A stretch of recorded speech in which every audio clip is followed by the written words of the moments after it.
One day, a new Japanese language teacher was supposed to transfer to Rentaro's class. As everyone gathered to guess what the new teacher would be like, a blonde girl dressed like a cowboy walked in. She introduced herself as Anari, the newly appointed Japanese teacher. Even though she was teaching Japanese, Nadi kept mixing English into her sentences, explaining that she had come all the way from the US to teach everyone about freedom. Right there, Nadi noticed Rentaro. The moment their eyes met, they both felt a spark. Because of this, Nadi specifically asked Rentaro to stay after school for private tutoring. Taking advantage of their alone time, Nadi boldly confessed her love and even kissed him, hoping he would agree to date her.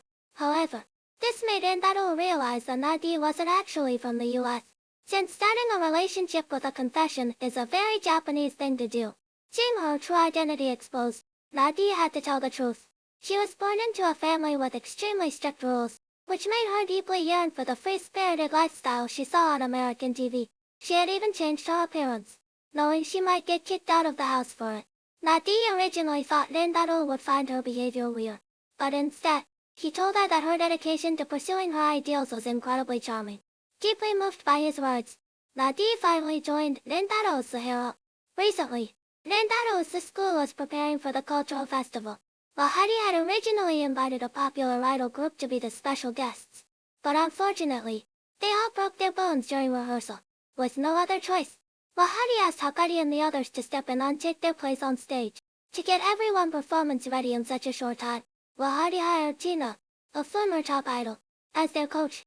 Anyone who had been trained by Tina had gone on to become massively successful. Tina believed that talent was the most important thing for an idol.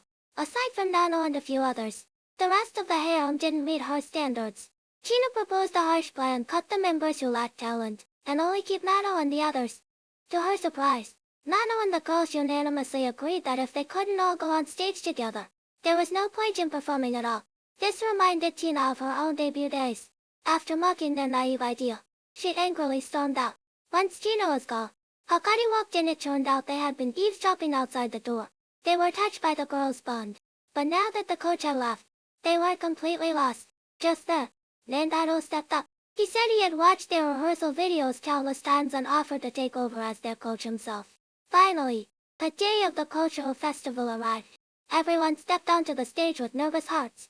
Although their intense practice had brought significant improvement, the audience size kept shrinking. Rentaro was getting anxious.